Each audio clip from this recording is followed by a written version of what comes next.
नमस्कार. आजच्या व्हिडिओमध्ये मी तुम्हाला संकष्टी चतुर्थीच्या दिवशी कोणते उपाय करावे, तसेच कोणत्या चुका या करू नये, ही सर्व माहिती आपण आज या व्हिडिओमधून जाणून घेणार आहोत. पंचांगानुसार प्रत्येक महिन्याच्या शुक्ल पक्ष आणि कृष्ण पक्षात चतुर्थी येते. या दिवशी गणपतीचे व्रत आणि पूजा करण्याची परंपरा आहे. त्यानुसार पौष महिन्याच्या कृष्ण पक्षाची चतुर्थी तिथी 29 जानेवारीला आहे. या दिवशी गणेशाची विधिवत पूजा आणि काही उपाय केल्याने बुद्धी, ज्ञान आणि समृद्धी प्राप्त होत असते. आपल्याला या संकष्टी चतुर्थीच्या दिवशी सकाळी लवकरच उठायचं आहे. तुम्ही अगदी ब्रह्ममुहूर्तावरती उठले तरी पण चालेल. आपण जेव्हा पण ब्रह्ममुहूर्तावरती एखादी सेवा करत असतो, तेव्हा ती सेवा खूप फलदायी ठरत असते. त्यामुळे तुम्हाला जेव्हा पण सेवा करायची असेल, तेव्हा ती ब्रह्ममुहूर्तावरतीच करावी. या दिवशी आपल्याला गणपती बाप्पाची विधिवत पूजा करायची आहे. मग बाप्पाची पूजा करताना प्रथम आपण दीप प्रज्वलन करून घ्यायचं आहे. कारण की आपण जेव्हा कोणता पण उपाय करत असतो, कोणती पण सेवा करत असतो, तेव्हा पहिल्यांदा दीप प्रज्वलन करतो. मग प्रथम दीप प्रज्वलन करायचं आहे. नंतर आपल्याला गणपती बाप्पाचा अभिषेक करायचा आहे. तर आपण जेव्हा गणपती बाप्पाला अभिषेक घालत असतो, तेव्हा श्री गणेशाय नमः, श्री गणेशाय नमः, तसेच गणपती अथर्वशीर्षचे देखील तुम्ही पठण करू शकता किंवा श्रवण देखील करू शकता. यामुळे आपल्याला गणपती बाप्पाचा आशीर्वाद हा प्राप्त होत असतो. भरपूर मुलांचं असं होतं की मुलांचं अभ्यासात लक्ष लागत नाही किंवा अभ्यास करून देखील त्यांना पाहिजे तसे मार्क्स मिळत नाही. अभ्यासामध्ये, नोकरीमध्ये अनेक अडचणी, अडथळे, संकटे हे येतच असतात. संकटे काही थांबण्याचं नाव घेत नाही. मग अशा मुलांसाठी तुम्ही हे तीर्थ मुलांना प्यायला देऊ शकता.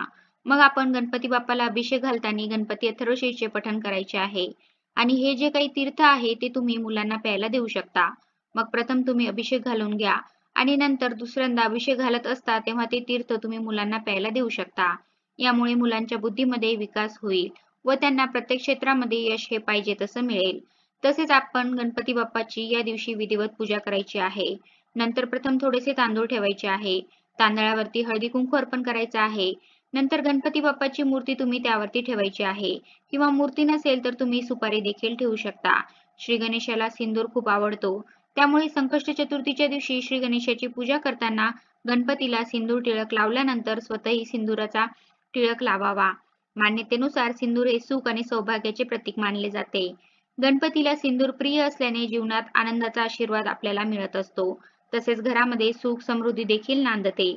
तुम्हाला जीवनात कोणतेही विशेष यश मिळवायचे असल्यास भरपूर वेळा मुलांना नोकरीमध्ये यश मिळत नाही किंवा अभ्यासात यश मिळत नाही किंवा पतीची देखील पाहिजे तशी प्रगती होत नाही. अशा वेळेस तुम्ही गणपतीच्या पूजेमध्ये लाल वस्त्र आणि लाल चंदनाचा वापर हा जरूर करावा. जर तुम्हाला फक्त मन शांती आणि तुमच्या मुलांची प्रगती हवी असेल तर पांढरे किंवा पिवळे कपडे घालून तुम्ही पूजा आवर्जून करावी. तसेच भरपूर वेळा आपल्याला अनेक कामामध्ये अडचणी, अडथळे हे येत असतात. कामामध्ये पाहिजे तसं यश हे येत नाही. आपण मेहनत करून देखील आपल्याला पाहिजे तसा फायदा, मोबदला हा मिळत नाही. तर आपल्याला संकष्टी चतुर्थीच्या दिवशी एक उपाय करायचा आहे. तर आपल्याला प्रथम एक दिवा प्रज्वलित करायचा आहे. एक प्लेट घ्यायची आहे. त्यामध्ये थोडेसे तांदूळ टाकायचे आहे. तांदूळ हे अख्खे असावे. कुठेही तुटलेले, फुटलेले नसावे. तांदळावरती हळदी कुंकू हे अर्पण करायचं आहे. त्यानंतर आपण पंथी घ्यायची आहे. मग तुम्ही मातीची पंथी किंवा कणकेचा दिवा घेतला तरी पण चालेल. त्यामध्ये तिळाचं तेल किंवा मोहरीचे तेल तुम्ही टाकू शकता. चिमूटभर हळद त्या तेलामध्ये टाकायची आहे. ही हळद टाकल्यामुळे माता लक्ष्मी देखील आकर्षित होते. दिव्याला देखील हळदी कुंकू अर्पण करायचं आहे. फूल अर्पण करायचं आहे. त्यानंतर आता आपल्याला गणपती बाप्पाला गूळ हा अर्पण करायचा आहे. मग तुम्ही एखादी छोटीशी वाटी घ्यायची आहे आणि त्यामध्ये गूळ हा ठेवायचा आहे. त्या गुळावरती तुम्ही थोडेसे तूप देखील टाकू शकता आणि हा गूळ आपल्याला गणपती बाप्पाला अर्पण करायचा आहे. तुमच्या ज्या काही अडचणी, अडथळे आहेत ते बाप्पाला सांगायचे आहे. तसेच तुम्ही श्री गणेशाय नमः, श्री गणेशाय नमः या मंत्राचा 108 वेळा जप करायचा आहे. हा जप करणे शक्य नसेल तर तुम्ही श्री गणेशाय नमः हा मंत्र मोबाईलवरती देखील लावून देऊ शकता. मग तुम्ही त्याचे स्मरण देखील करू शकता. हे सर्व झाल्यानंतर आपल्याला गणपती बाप्पाला तुमच्या ज्या काही अडचणी आहे, जे काही अडथळे आहेत ते सर्व सांगायचे आहे. प्रत्येक कामामध्ये यश मिळू दे यासाठी प्रार्थना ही आवर्जून करायची आहे. लवकरात लवकर तुमची इच्छा ही नक्कीच पूर्ण होईल. तसेच तुमच्याकडे जर जास्वंदीचे फूल असेल तर जास्वंदीचे फूल देखील गणपती बाप्पाला जरूर अर्पण करावे.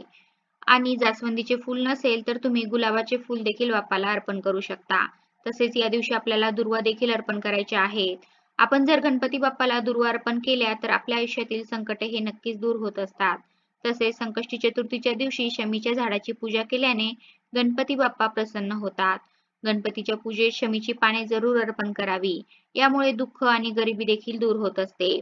तसेच प्रत्येकाला वाटते की आपले स्वतःचे हक्काचे घर असावे, पण आपण मेहनत करून देखील आपल्याला पाहिजे तसे यश हे मिळत नाही आणि आपले घर होत नाही. तर आपल्याला घर होण्यासाठी एक उपाय करायचा आहे. तुम्हाला तुमच्या स्वतःच्या घराचे स्वप्न पूर्ण करायचे असेल तर संकष्टी चतुर्थीच्या दिवशी श्री गणेश पंचरत्न स्तोत्राचे पठण करायचे आहे. या उपायाने फायदा होत तुमच्या स्वतःच्या घराचे स्वप्न नक्कीच पूर्ण होईल. मग श्री गणेश पंचरत्न तुम्हाला मोबाईलवरती, युट्यूबवरती देखील मिळून जाईल. हे स्तोत्र आपण एक वेळा किंवा 11 वेळा देखील पठण करू शकता. अत्यंत लाभदायक असे हे स्तोत्र आहे. यामुळे तुमचे घर हे नक्कीच होईल. तुम्हाला जर या संकष्टीला हा उपाय करणे शक्य नाही झाले, तर तुम्ही पुढच्या संकष्टीला देखील हा उपाय करू शकता.